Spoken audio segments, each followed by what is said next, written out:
Hi everyone, it's Mark here. I'm the founder of the Arts and Culture Network.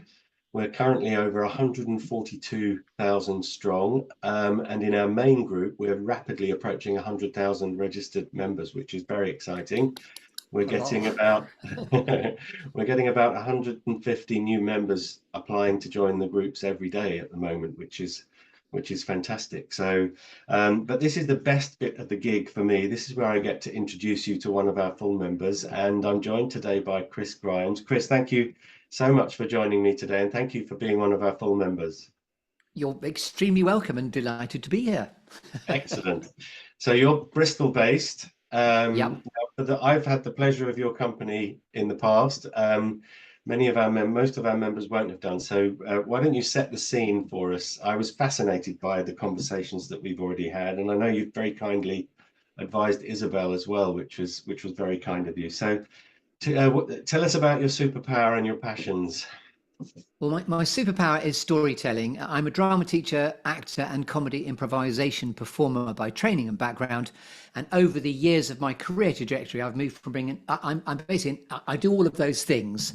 And it's all now emanating in a very magical place in my head, which is called the clearing, which is where all good questions come to get asked and all good stories come to get told. That's my coaching space. That's also my comedy improvisation space, like an empty space, brimming and charged with potential, where anything is possible with an attitude of yes and then very powerfully a side hustle that is now becoming a main hustle for me is my podcast and my radio show, which also is energetically set in a clearing. And this is called the Good Listening To Show, Stories of Distinction and Genius, the website for which is thegoodlisteningtoshow.com. I do that alongside being a personal impact coach. So I facilitate, coach, and keynote speech on all aspects of communication skills. But at its core, I love the fact that I'm a storyteller first and foremost. So even in my podcast, I sort of coach the story out of people.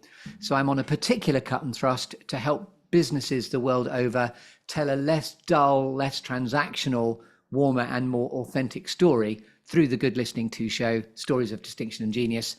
For corporates, the strands that I do of 7 that exist within the show, brand, strand, founder stories, and then really powerfully for LinkedIn, leadership reflections, which is an encouragement for business leaders the world over to share their leadership lessons learned along their way as I curate them through the unique storyscape of my show.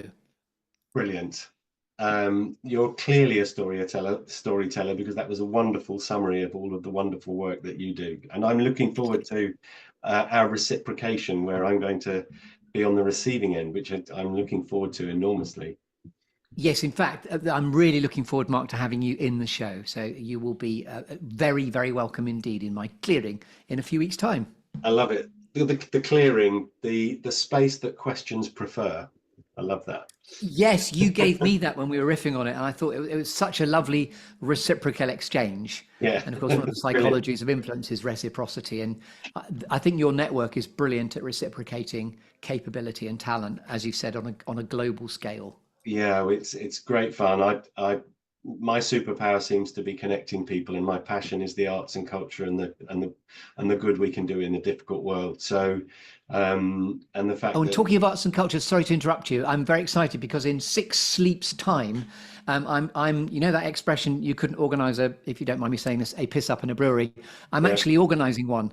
I'm going to be doing a Good Listening To show live at the Bristol Beer Factory, where I'm interviewing the MD of the Bristol factory to find out all the wonderful stuff that they're doing for the community in Bristol. And this is the launch of a new series strand that I've got, which is called Best of Bristol, Bristol Voices, which is where I live. It's to help amplify all the best of all the creative endeavours and all the best businesses in Bristol through the vehicle of the show. brilliant, brilliant. Well, wherever this appears, there'll be links to all of your wonderful activities in the profile, which is great. I think I can't be entirely sure, but I think I came up with a name for a new craft beer venue, the Crafty Pint. Because it had that the boys go out for a crafty pint, so Yes. I'm not sure which. It was in a kind of brainstorming session, but we ended up coming up with that, which was nice between us, so it's good. Now, So it's a cheeky this pint or a crafty pint? Sorry. cheeky pint's good. Well, it had to be crafty because it was craft beer, so crafty pint. Yeah. Excellent. The other one I was most proud of, I think, and I probably mentioned this the last time we spoke, was being asked to come up with a name for a flower stall in a hospital. And I came up with stem cell. Yes, it's a tiny bit too medical, isn't it? But I get it. I think that's fantastic. Yeah. Excellent. Okay, now we're going to have some fun and allow people to lift the lid on your wonderful work by having some fun. I'm going to take you on a cultural year, a fantasy cultural year. And in order to do that, there are no wrong answers, by the way. It pulls out anecdotes, laughs, surprises, and conversational detours, which is great. So I need to place you somewhere in the world for this. So I'm going to ask you, what's your favorite building? It would be an Isambard Kingdom Brunel erection, if you'll pardon that particular expression, which is it's the Clifton Suspension Bridge, because I live very close to it and I can see it from my Velux window. And because of Bristol being famous for hot air balloons often wafting over the Clifton Suspension Bridge, and I live in Bristol, and it's sort of, I feel my heart is here because I came to the Bristol Old Vic Theatre School circa 1986, which ages me dreadfully. But yeah, I feel it's a place I belong.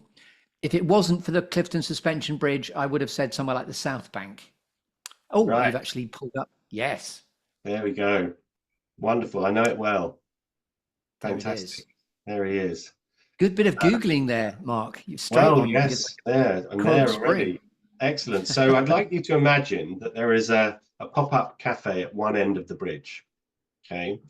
It's summer, it's June, it's about 6 p.m. and you're admiring the sunset effect on the bridge there. And next to it's an outdoor sort of cafe area. And next to you is a table.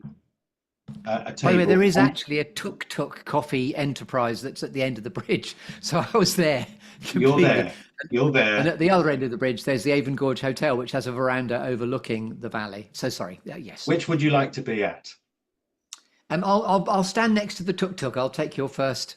Okay. Offer. You're next to the tuk-tuk, a nice little table and chairs, and on your right is a book.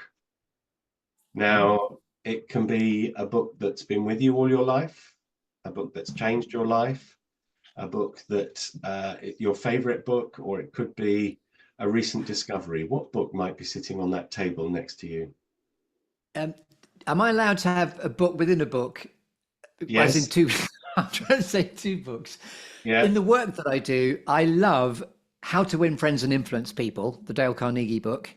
And I find that a lot of what it speaks to chimes with everything I think about in terms of servant leadership and relationships. My favorite mantra is all about the relationship, stupid. It's that. And then Who Moved My Cheese? I think it's the most brilliant micro book about humanity's attitude to change. They're both books that are very wonderful in terms of analogy, metaphor, and speak to the heart of storytelling. Lovely. You will enjoy The Uncertainty Experts then by Sam Conniff, who's one of our members. He wrote the pirate book, Be More Pirate. And I'll send you a copy of Be More Pirate. But Sam also did a whole multimedia project called The Uncertainty Experts and how to deal with uncertainty. It was fascinating. There we go. There's an aside already. Excellent. Okay. He's a great guest for me in Awana right there. You're just all about the recommendations. That was great. Oh, he would be brilliant. So would Alex Barker, who is she wrote the follow-up, How to Be More Pirate. Alex Barker and Sam Conniff, if you got them on together, they'd be, or separately, they'd be fantastic. Sam's done a couple of keynotes at our networking events. He's done speed webinars for us as well, which is great. I love the notion of uncertainty experts, the fact that we're all just winging it in this life in any case. Yeah it's a real, all of his work that he's done it's a real eye-opener. The pirate. Do you know why pirates are called pirates? No, I should. Because they're I'll stop there. It's a romp. Perfect. The pirate, Be More Pirate is a romp through the golden age of piracy in the late 1600s and what we can learn from the advanced societies that they created. So, for example, 1500 pirates kept 4 national navies on the run for 40 years, and they did that Wow. by scaling without growing. Nobody walked the plank. That was Walt Disney. They accommodated same-sex relationships.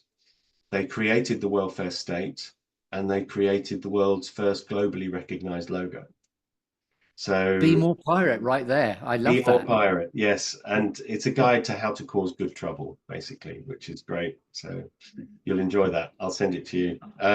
Excellent. So you're sitting there now. On your left is a drink. So you've got the books. I've given you 2 books.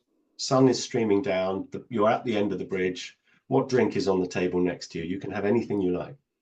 It'll be a lovely bottle of Malbec red wine, but there's got to also be a pint of soda water with ice and lemon next to it, because I like the sort of nom nom nomage of a little bit of cold and then a little bit of slightly warmer. I'm Nice. sorry I keep answering with I'll take 2, please. No, that's okay. It's your fantasy year. I should another aside quickly is that I was drinking lots of Stella on golfing trips and decided that actually if I stopped doing that, I could lose a stone. So I said to the boys, the 15 other boys on the golfing trip, I need to drink something different. So I'm going to have a pint of white wine and soda, please. It was half wine and half soda with ice because I wanted something that was a pint in volume. And they Yeah. decided they were going to call it woof juice or something derogatory. Um, and so the guys would go up and say, "For 15 pints of Stella and a woof juice, please." Um, and I decided, being in branding, that that wasn't going to be allowed. So I called it Butch. I'll have a pint of Butch, please. And I spent 10 years asking for that everywhere I went. Um, and a friend of mine decided he wanted, and I did lose a stone actually. And there's more alcohol in a pint of Butch than there is in a pint of cooking lager. Um, and 10 years later, a friend rang me up and said, you'll never guess what's happened, Mark. I said, what? He said, well, I wanted to lose some weight and I know it worked for you. So I've been asking for, pints of white wine and soda. And he said, I was down in Brighton. And I thought better I thought better of asking for a pint of woof juice. So he said, can I have a pint glass, half white wine, half soda, ice? And the guy behind the bar said, do you mean a pint of Butch? Ooh, It had traveled the world. My branding thing had traveled world. And get then I thought in. it was great. And I thought, well, you could do it with rosé for the ladies, and that would be called a bitch. Um, if you got more than one, that's a batch. Bitch, butch, batch. I see what you're doing. Yeah, That's like bish, bash, bosh is one of my favorite ways of talking about clarity of communication. Bish, bash, bosh. I like that. absolutely. Bitch, butch, And batch. if they put lemonade in by mistake instead of soda, then it's a botch. Bitch, batch, butch, botch. Ladies and Yeah, gentlemen, there thank we you. go. So if you ever see that on sale at Sainsbury's, then you'll know where that started. Anyway, an aside. So there you are. You've got the books by your side. You've got a lovely Malbec red, and you're feeling quite pleased with yourself because you've just come from a meeting in Bristol, probably at the Old Vic. You have an Old Vic in Bristol, don't you?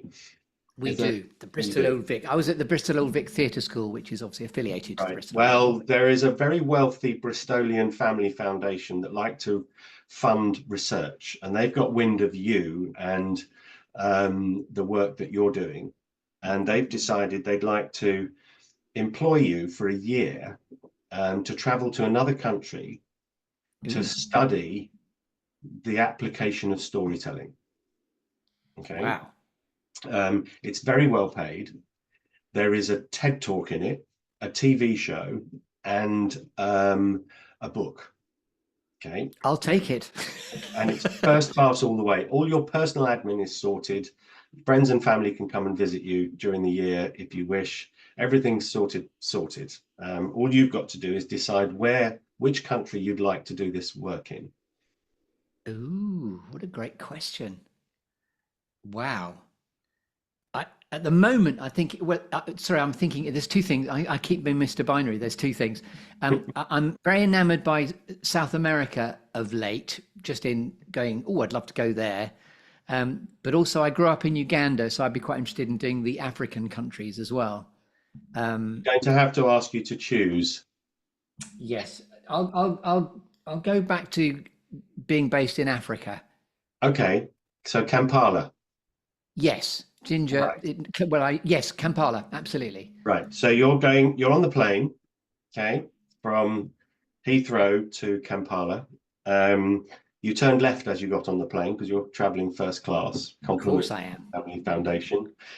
The steward comes to you with a glass of Malbec, and note from the Family Foundation saying, we'd like to study you a little bit as well while you're doing this. So we'd like you to limit your musical intake to one very specific genre of music for 12 months, to the exclusion of all else. So what, if you had to in those circumstances, what type or genre of music would you choose? I would choose Dire Straits Land rather sadly because I know my favourite track. Mark Knopfler's my favourite. There's something about Mark Knopfler that I really like, and so my favourite. Rather sadly, my dad died about a month ago, and we were obviously choosing music for his eulogy. And then in the process of that, I realised what my favourite track will be as well. So it's Romeo and Juliet by Dire Straits. Love it. So Mark Knopfler, his voice sort of, it's him or Sting that are voices that are in my head. So yes, yeah. it would be. It's not like Desert Island Discs. You're talking about a genre, aren't you? Whereas yeah. I've given you one artist. You can have a genre. So I think it would be probably. Would that qualify as rock music? Would that be? Yeah. It would be rock. Did you hear Mark Knopfler's Desert Island Discs recently on Radio 4? No, I didn't. Because I tried to get in touch with him, and of course you can't get near because of people's people, and he wasn't doing interviews ever again. It was the answer. But if it's just, I didn't know he'd just done a Desert Island. Yeah, Discs. A couple of weeks ago he's done Desert Island Discs. It's great. Yeah, you have to have a listen. He's not in your network, is he? Because I'd love to find out. No, he's not. But it would be lovely. Because one of my thrusts is I interview movers, makers, shakers, mavericks, influencers. Here it comes, and also personal heroes. So Michael Palin is the top of my tree, and he doesn't quite know I'm coming for him yet, but I am. But Mark Knopfler would definitely be in there. Well, once you've told him about your fantasy cultural year, Michael might agree to do that. There we go. Yes. Excellent. Okay, so Dire Straits and similar. There we go. Thank you. Now you get to Kampala, and a group of young people have been detailed to welcome you. They're standing at the airport with your name on a card. They whisk you off to a lovely loft apartment in Kampala where you have everything you need. And they say, right, we're coming back later to take you out to a dance show and then to dinner. Now, you don't have to remain Ugandan in these choices because I have a magic wand and I can bring a West End stage to a theatre in Uganda. So in those circumstances, so you've relaxed, you've unpacked, you've got some help, some staff, you've got a car, they come back and they say, right, and you can watch a dance performance, but it can be anything you like. So it can be any dancer, living or not, any dance group, any style. What would you like to watch for a couple of hours? Well, being in Uganda, I'd love to watch a sort of compendium of cultural dancing in an African genre because I'm there, because I'd be very respectful to the culture that I was part of to fish for their stories. But then I might go for a sort of, partly because of my dad's story. There was a very funny story about my dad and Rudolf Nureyev. So I might go for a little bit of high culture and go for a bit of Swan Lake with a bit of Darcy Bustle, maybe. Yeah, or you can have Nureyev and Fontaine. I'll have them all there. Yes. Yeah. In fact, I interviewed Nola Ray recently, a mime artist who wanted to be Margot Fontaine. So that's resonated too. When we've got more time, another time, I'll tell you the comedy story of my dad and Rudolf Nureyev. Okay. Right. So you're now out to dinner, and Kampala offers all sorts of national cuisine. You don't have to stay local if you don't wish, but what would you prefer? What would you love to? What national cuisine would you enjoy after the show? I'm not sure what it's called, but I love going to those big Brazilian meat fest ones where they turn up with the meat on a sort of skewer and you just get your green or red card that you turn over on your table. So it's like a braai, which is South African, but I I'm think talking about it's the Brazilian. a radizio. Yes, I'd like to go to a big nom nom nom nom nom radicchio Radizio, fest. radizio. Yeah, excellent. Okay, Yes. that's good. Now, um, next day is sport day in Uganda. What would you like to watch for a couple of hours? Ooh, I'm Any, obsessed with tennis and ping pong. So I'd like to go to a place where there's. In fact, I'm playing paddle later on, so it's got to be racket sport. okay, Um, and so yes, I'd like to go and watch some extremely. So there'd be the Ugandan version of Wimbledon happening. yes. The World Championships are there. There we go. Yes. Excellent. Now you've been whisked away for the next day to a new art gallery in Kampala, which allows people to don a virtual reality headset and step into the work of a famous artist Ooh. and walk around. Characters move. You can see the back. You can walk around. So who's which famous artist's work would you like to step into and walk around in? Well, I'm going to bend the rules of this one. I'd like to step into a virtual reality world of Stan Laurel and all of his art. Stan Laurel was my all-time comic hero. And if I could walk around the making of a Laurel and Hardy film on his shoulder as we did it, that would be fantastic. You can do that. You can. That's great. Now, I'm flying out to meet you. Excellent. We're going to do Monday, Tuesday, Wednesday, Thursday, Friday. On Monday, we're going to a pop or rock show. On Tuesday, we're going to a theatre play. On Wednesday, we're going to a West End or Broadway musical. On Thursday, we're going to the opera. And on Friday, we're going to the cinema. So this is fantasy, so you can have anything you like, okay? What pop or rock show are we going to go to on, I think I might know where this is going. What pop or rock show are we going to on Monday? You might want to, you can go back in time for this as well. So I missed out on Genesis in the early 80s. I missed out Yeah, on Bob Marley in the late 70s. Those are my yeah. two big regrets. It could be a show that you could have gone to but didn't. Yes, it would be a wonderful evening where they're celebrating the life of Mark Knopfler, but people like Sting come on stage. Phil Collins comes on stage, and I think that'll do it. Is there someone I'm glaringly missing out here? Did I say Bowie already?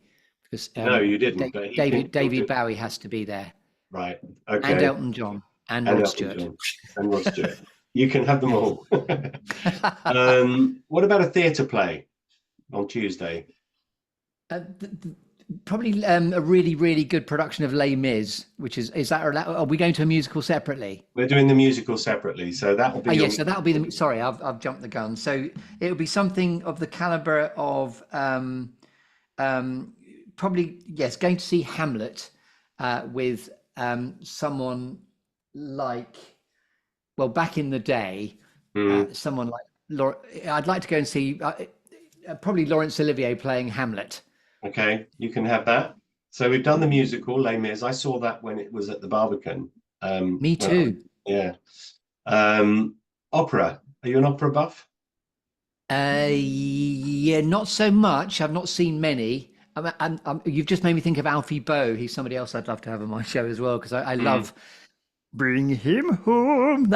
Yes. That was really not an impression of him. That was me proving why I wasn't cast in Les Mis. But that breaks my heart. That song whenever I hear it from Les Mis. Yeah. Did you like the film? Yes, I really did. Because Colm played the older priest, didn't he? Having Yes. played Jean Valjean Yes. before. Yes.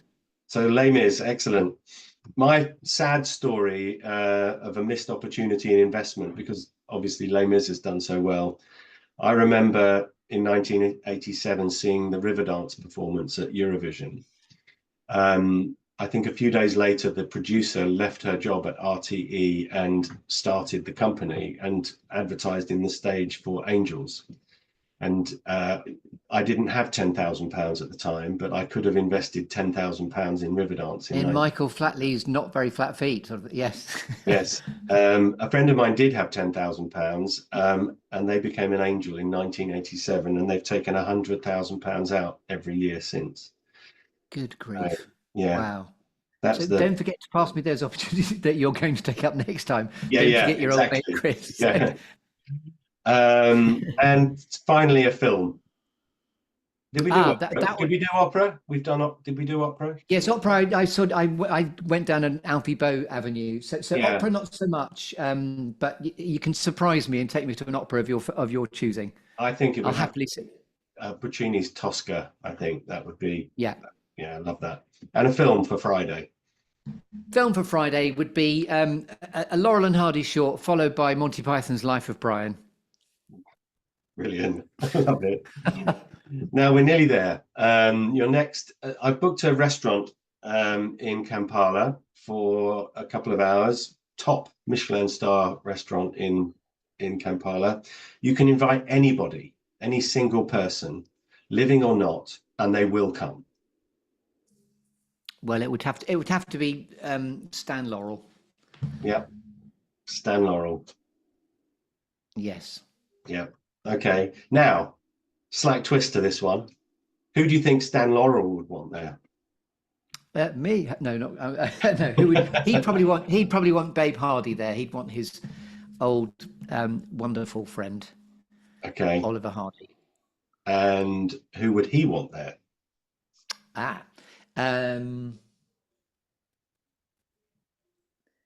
They might probably want someone like Dick. Oh, sorry, it's all of the era. It might be Dick Van Dyke they'd like there. He's still alive, but I know that Stan Laurel always thought Dick Van Dyke should play him in a film. Interesting. So yes, yes, I'm not. That's a very good question about how somebody back in time as your favourite dinner guest would want their dinner guest to be.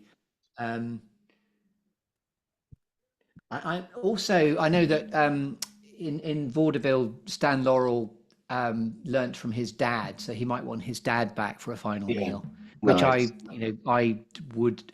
My story to do with my dad and Rudolf Nureyev is when they were in a restaurant together, sitting at separate tables. I'll tell you more about it anon, but okay. Yes. Next time we'll have to do a follow-up. Yes. So there you are. Now you're back on the way. You've done the whole year. Okay, you've had a wonderful time in Uganda. You've got the TED Talk sorted. You've got a TV series. You've got the book deal. It's all looking good. You're on the way. You're on the plane on the way back home. The steward comes to you with a glass of Malbec again and says your musical listening restrictions have been lifted. So, what's the first thing you'd like to hear that you hadn't heard for 12 months that's not Dire Straits or similar? Now, what would it be? It might be Home by the Sea by Genesis. Nice. Home by the Sea. I think Cinema Show would be my favorite. Okay. Yeah. The live one on Seconds Out. Incredible. Yeah. Yes. Have you come across a band called Dream Theater? Dream Theater? No, I haven't. You really should. They do a live performance. They're a very, very technically adept prog rock band. I've seen them 3 times. Dream Theater. Dream Theater, ER, because they're American. They performed Dark Side of the Moon live. Wow. The whole thing, and it's incredible. It's on YouTube. Yes. Excellent.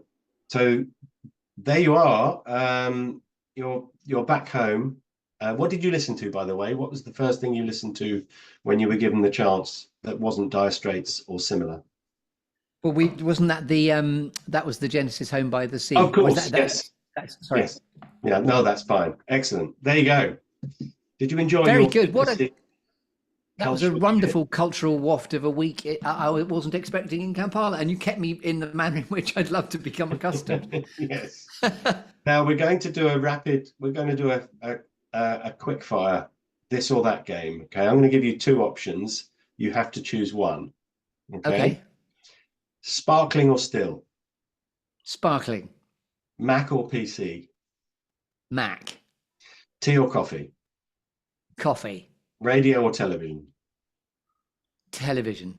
Peas or Brussels sprouts? Brussels sprouts. Yes. Call them or text them? Call them. Window or aisle seat? Definitely aisle seat. Milk or dark chocolate? Dark. Car or motorcycle? Car. Thunderbirds or Power Rangers? Thunderbirds. Boiled or fried egg? Fried. Comedy or horror? Comedy. Concert hall or sports stadium? Ooh. Concert hall. Cat or dog? I was torn there. I know, I can tell. Dog. Test the water or dive in at the deep end? Dive in at the deep end. There we go. Orange juice, bits or no bits? Bits. An hour in an art gallery or an hour in a museum? Museum. Beethoven or Mozart? Mozart. Shower or bath? Bath. Cooking or being cooked for? Being cooked for. Fiction or non-fiction? Fiction. Sand or snow? Sand. Shopping online or in store? In store. Reggae or salsa? Ooh. Reggae. Indoors or outdoors? Outdoors. Android or iPhone? iPhone. Start immediately or wait till the last minute? Start immediately. Science or history? History. New York or Los Angeles? Los Angeles. Late nights or early mornings? Changed my mind. New York. Sorry. Early mornings. Messy desk or tidy desk? Messy desk. Red or white wine? Red wine. Batman or Superman? Batman. Numbers or words? Words. Rare or well done? Rare. Mild or spicy? Spicy. Whiskey or rum? Whiskey. Gold or silver? Gold. And finally, see the future or change the past? See the future. Perfect. That was good fun. Thank you very much, Chris. That was great fun. That's just such a lovely format. Thank you so much. Have you been doing that all along for many years? When did this start? Yeah, we've done quite a few now, hundreds, I should think now. Oh no, perhaps not hundreds. Well, we have 250 full members and I've interviewed most of them. So there we go. I do change it up a bit so that it doesn't get too repetitive, but ironically, nobody's ever done anything like that to me. So you might want to think about that for our talk next time. Yes, absolutely. And in fact, if you'd ever like to be interviewed back, I'd love to put my hat in the ring to be the one that does that and take you through your own process. Oh, that would be great. I love doing that. Excellent. So I'm conscious I've taken up more of your time than I intended to. Thank you so much for doing this. Thank you very much for being one of our full members. Wherever this appears, there'll be links to you and all the wonderful things that you do. Thanks again for being a good sport and working through those questions, Chris. I hope you enjoyed it. Thanks for the gift of that too. And you don't need me to tell you what websites and things. That's all going to be covered in the article, is it? It will. Yeah. Anything you'd like us to include, send over. But otherwise, Isabel's very good at rooting out useful links and things. So wonderful. Thank you. That was a real gift and very wonderful to do it spontaneously, having not prepared for it. Yes, it's always more fun like that. Absolutely. Thank you, Chris. Brilliant. Thank you. So shall I wait until the next one? Then because we can schedule your moment in the sunshine in the Good Listening To show whenever you like. Yeah, that would be lovely, and we can share it with share that with our viewers at the moment. Let's have a chat about that. But for the time being, I just wanted to say thank you so much for being such a good sport and doing this. My absolute pleasure and privilege. Thank you.